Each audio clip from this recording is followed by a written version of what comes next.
자, 오늘 여러분 이 말씀에 들어가기 앞서서요, 이 일들을 하나 말씀드리면 더 좋을 것 같아서 말씀드리도록 하겠습니다. 여러분, 한 형제가 있었습니다. 자, 이 형제가요, 각자의 잘못이 있었는데 너무 서로가 얄미운 거예요. 그래서 이 형이요, 동생의 일을 엄마한테 이르게 됩니다. 엄마가 적당히 이 동생을 혼내주고 자기가 원하는 것을 해줬으면 하는 바람을 가지고 그렇게 말을 했죠. 그런데 여러분, 적당히 타이르길 원했는데 갑자기 엄마가 매를 들고 나타나는 거예요. 그리고는요, 동생을 정말 이잡듯이 쥐잡듯이 잡으려고 해요. 여러분, 그러면은 이 폭풍전야의 상황을 바라보는 그 형의 마음은 어떻겠습니까? 그냥 단순히 동생을 타일러서 내가 원하는 대로만 해주면 되겠는데, 그게 아니라 엄마가 매를 들고 동생을 훈계하고요, 더불어서 나까지 혼내려고 하는 그 상황이에요. 그러니까 여러분, 이 마음이 다급해질 수밖에 없겠죠. 그런데 여러분, 오늘 하박국이 그런 마음이었어요. 여러분, 하박국이요, 우리가 저번 주에도 배웠지만 여러분, 하박국이 정말 안타깝게 여긴 건 무엇이었습니까? 이스라엘 내에 내부적인 그 범죄로 인해서 그 횡포와 강포가 넘쳐났고 그 완연한 그 악들을 하나님께서 가만히 두고 보시겠습니까? 이것을 해결해야 되지 않겠습니까? 말하는 장면이 나오지 않습니까? 그런데 하나님이요, 막상 심판을 시작하려고 하니까 하박국이 다급해진 거예요. 막상 하나님의 심판이 시행될 것을 들으니까 완전한 멸망이지 않을까? 이거 너무 심한데?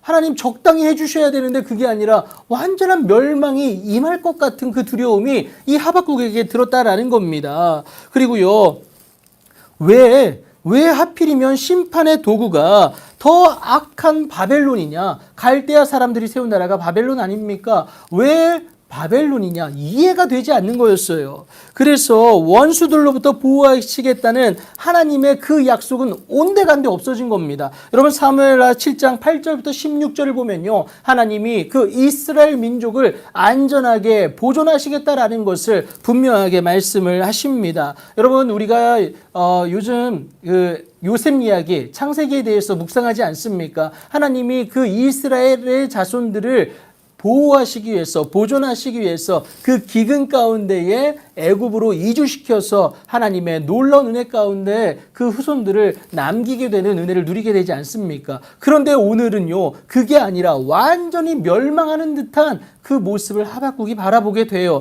그래서 다급한 하박국이 하나님, 사무엘하 7장 8절부터 16절까지 약속하셨던 그 말씀은 도대체 어디 갔습니까? 여러분, 사무엘하 7장 9절을 보면요, 내가 가는 모든 곳에서 내가 너와 함께 있어 내 모든 원수를 내 앞에서 멸할 것이다. 그리고 땅에서 위대한 자들의 이름같이 내 이름을 위대하게 만들어주겠다라고 말씀을 하세요. 그리고 16절에서는요, 이렇게까지 말씀하십니다. 내 집과 내 나라가 내 앞에서 영원히 보존되고 내 왕위가 영원히 견고하리라. 하나님을 섬기는 그 이스라엘 민족의 영원성을 하나님이 말씀을 하시는데, 실상 이 갈대아 사람들, 그러니까 바벨론에 의해서 심판받는 그 상황은 이 약속을 무색하게 만든다라는 겁니다.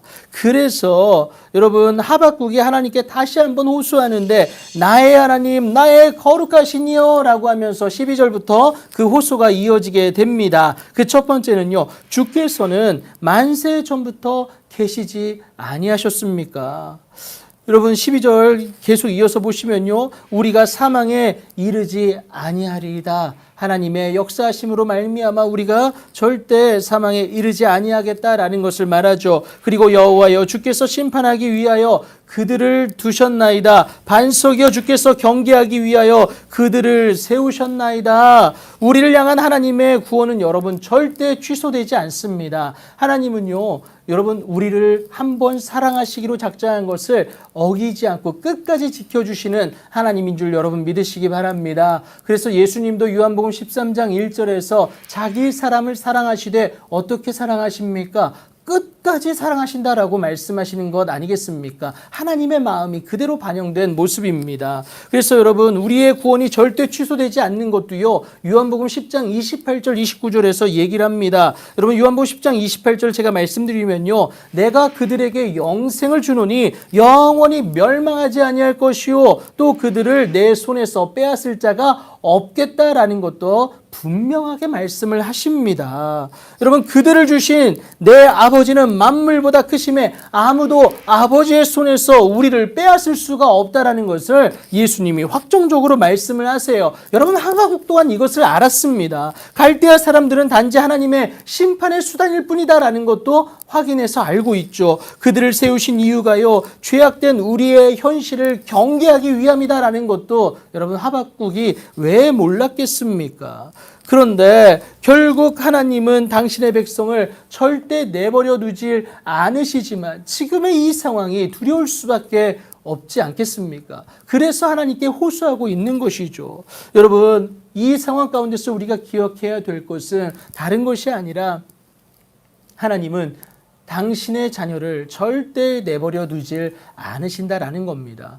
오늘 이 상황처럼요, 하박국이 느꼈던 것처럼 하나님이 그 백성을 버리는 듯한 느낌을 받을지라도 우리 하나님은 절대로 그 사랑하는 백성을 버리지 않고 그 구원은 절대 취소되지 않음을 여러분 꼭 믿으시기 바랍니다. 여러분, 우리가 고난 가운데 있다라면 하나님은 반드시 우리를 건져주십니다. 내가 죄악 가운데 있다면 여러분 돌이켜서 하나님께 오게 만든다라는 거예요. 여러분, 왜 그렇습니까? 우리는 하나님의 사랑받는 자녀이기 때문에 그렇습니다. 여러분, 두고만 봐도 예쁜 자녀 아닙니까? 하나님이 원하시는 그 자녀를 바라보며 주님 앞에 나아가는 그 모습을 하나님은 원하고 계신다라는 거예요.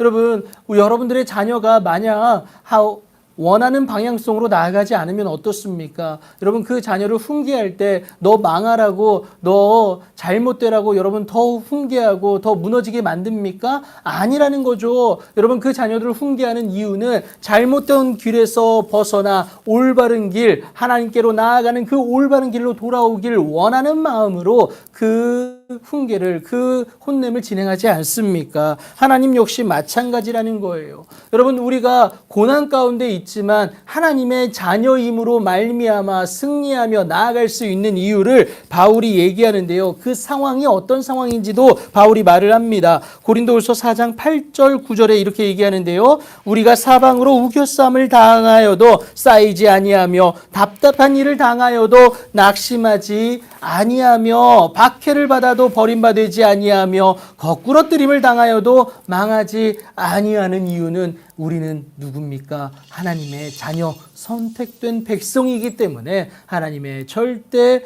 버리시지 않는 은혜의 주인공이기 때문에 그렇습니다.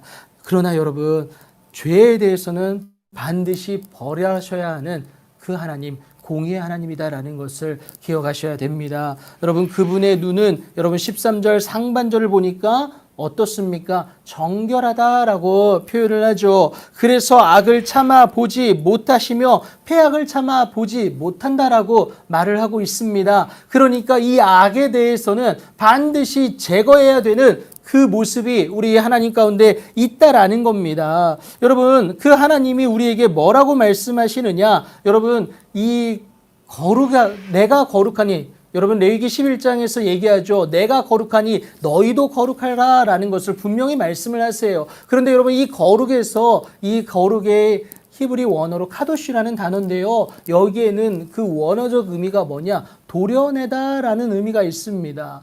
여러분, 우리가요, 어떤 상처가 났다고 해서, 여러분 고름이 있다고 해서 이것은 쓸모없으니까 잘라내버립니까? 우리 신체 일부를 그렇게 잘라내나요? 절대 그렇지 않습니다. 그 고름만, 여러분 고름이 있는 부분만 도려내면 우리는 정결한 모습을 회복할 수가 있다라는 거예요. 다시 말해서 하나님이 말씀하시는 그 거룩은요, 다른 것이 아니라 우리의 죄된 부분, 이 죄로 말미암아 골마 터진 그 부분을 도려내기만 하면 된다라는 겁니다.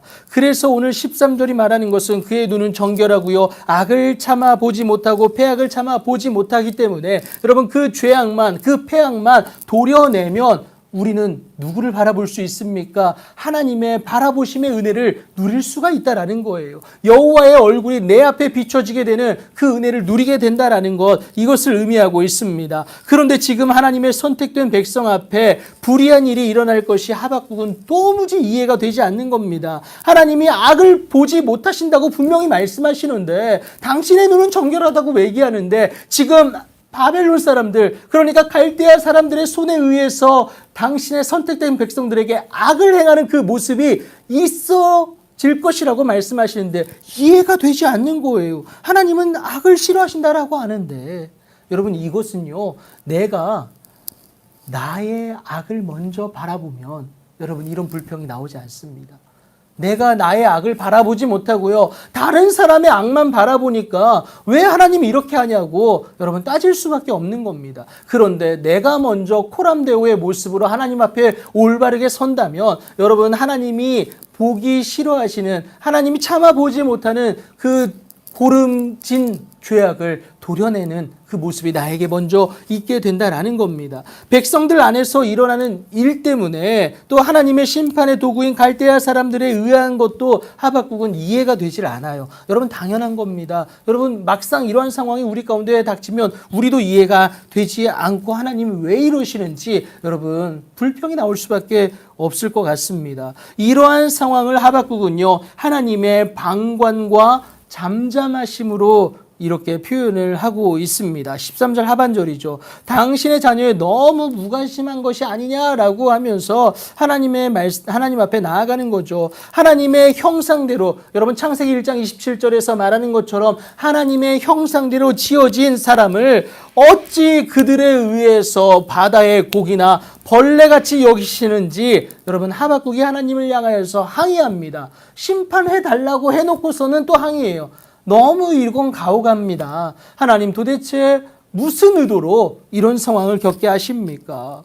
그런데 여러분, 이 상황에서 갈대아 사람들이 어떻게 하는지 아십니까? 15절 보면요, 갈대아 사람들이 낚시하듯 하며 그물과 투망으로 위협하고 기뻐하고 즐거워한다라는 거예요. 그러니까 여러분, 이스라엘 사람들을 낚시하듯 그들을 다 그물로 잡아들이고 그들이 흐느끼며 슬퍼하는 것을 보면서 즐거워한다라는 것, 이것을 말하고 있습니다. 도대체 심판의 의도가 무엇인지 의심이 되는 상황 아니겠습니까? 무엇보다 지금 이것을 막아야 된다고 하박국이 말하는 건요, 여러분 16절 상반절에 나옵니다. 그들이 그물에 제사하며 투망 앞에 분향함으로 하나님을 모르는 우상 숭배의 죄악을 짓고 있다라는 겁니다. 어찌 하나님의 백성을 하나님 모르는 자들의 손에 맡기실 수 있겠냐라는 것, 이것을 말합니다. 그리고 하박국이 바라봤던 건 뭐냐면요, 그들이 자신들의 힘을 자신들의 신으로 여기는 그 모습이 이들 가운데 드러나는데 어찌 두고만 보겠냐, 이것을 말하고 있는 겁니다. 그런데 여러분, 여기에 그치지 않고요, 갈대아 사람들이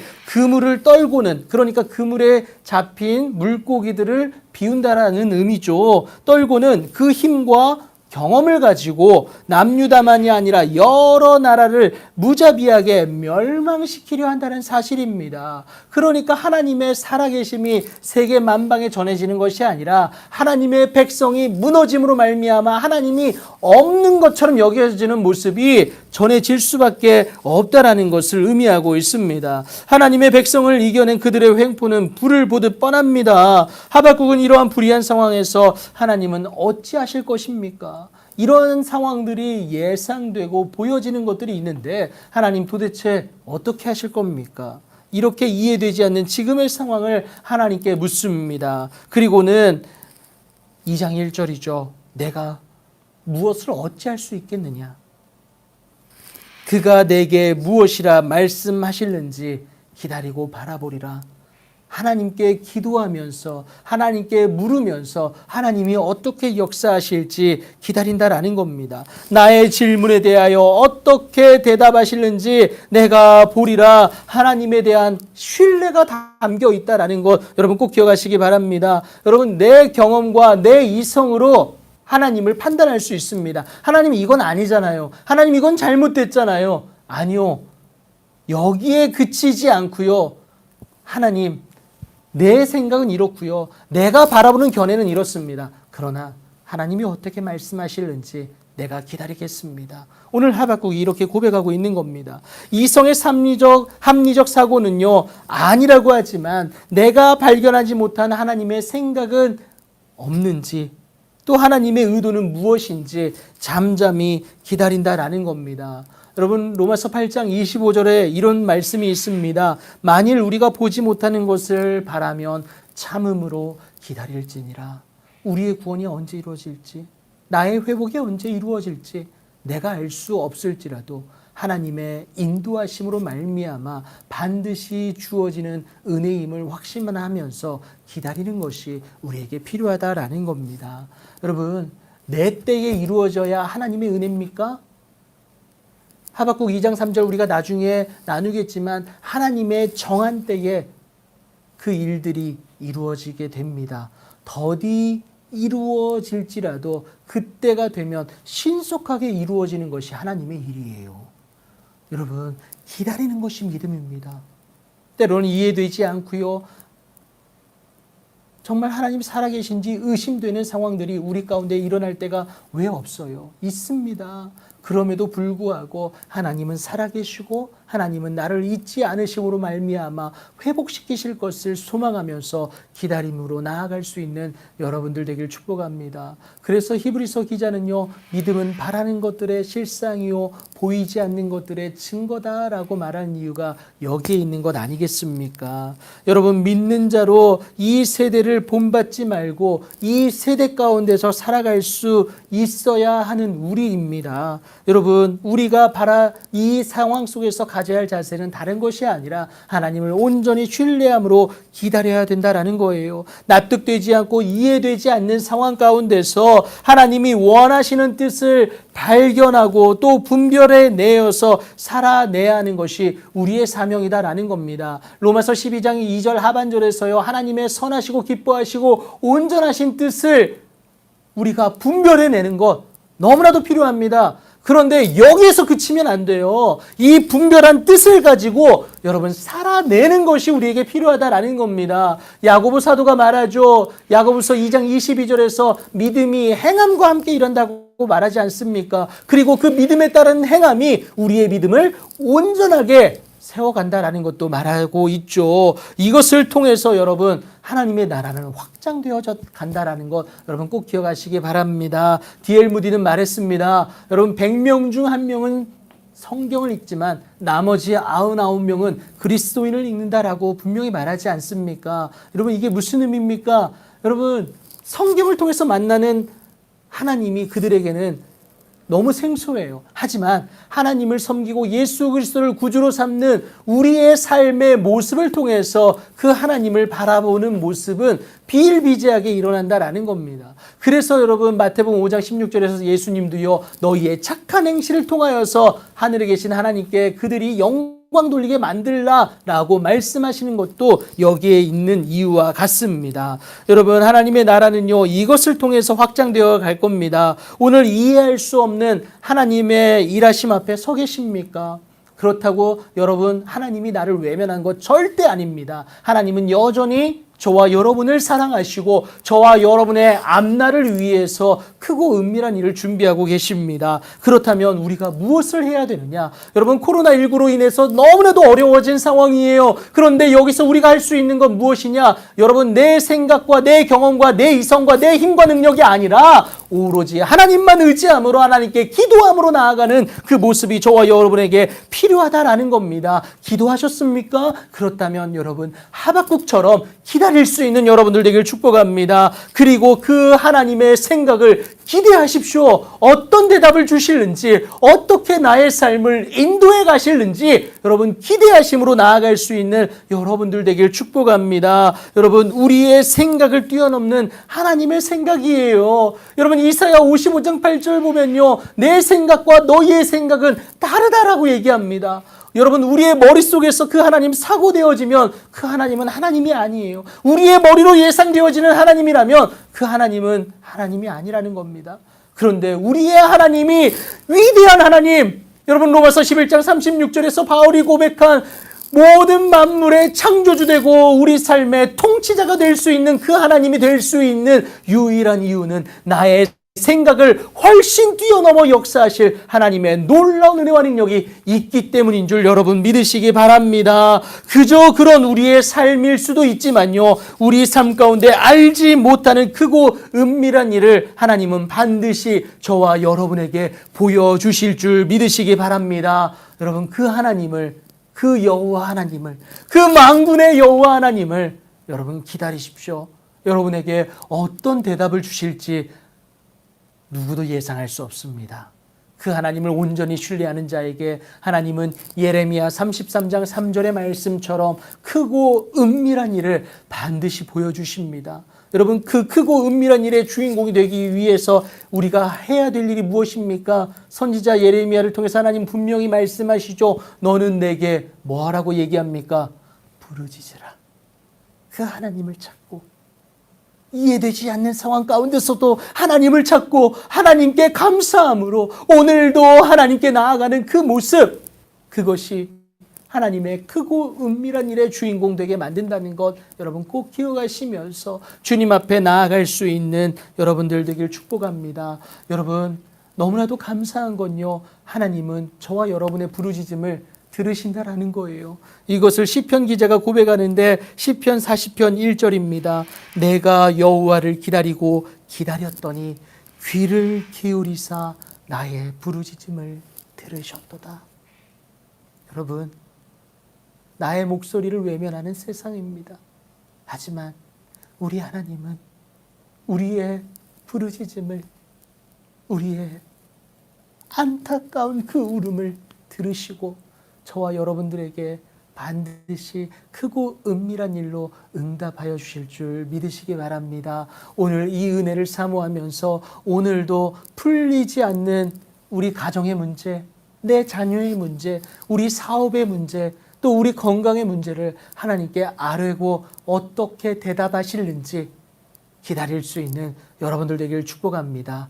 참음으로 기다리면 하나님이 그 정하신 때에 이루시는 그 은혜가 가득 넘쳐 흘러나게 될 줄 믿습니다. 그 은혜가 여러분들 가운데 가득 넘쳐나길 간절히 소망하면서 사랑이 많으신 그 예수의 이름으로 나아가는 여러분들의 오늘이 되길 축복합니다.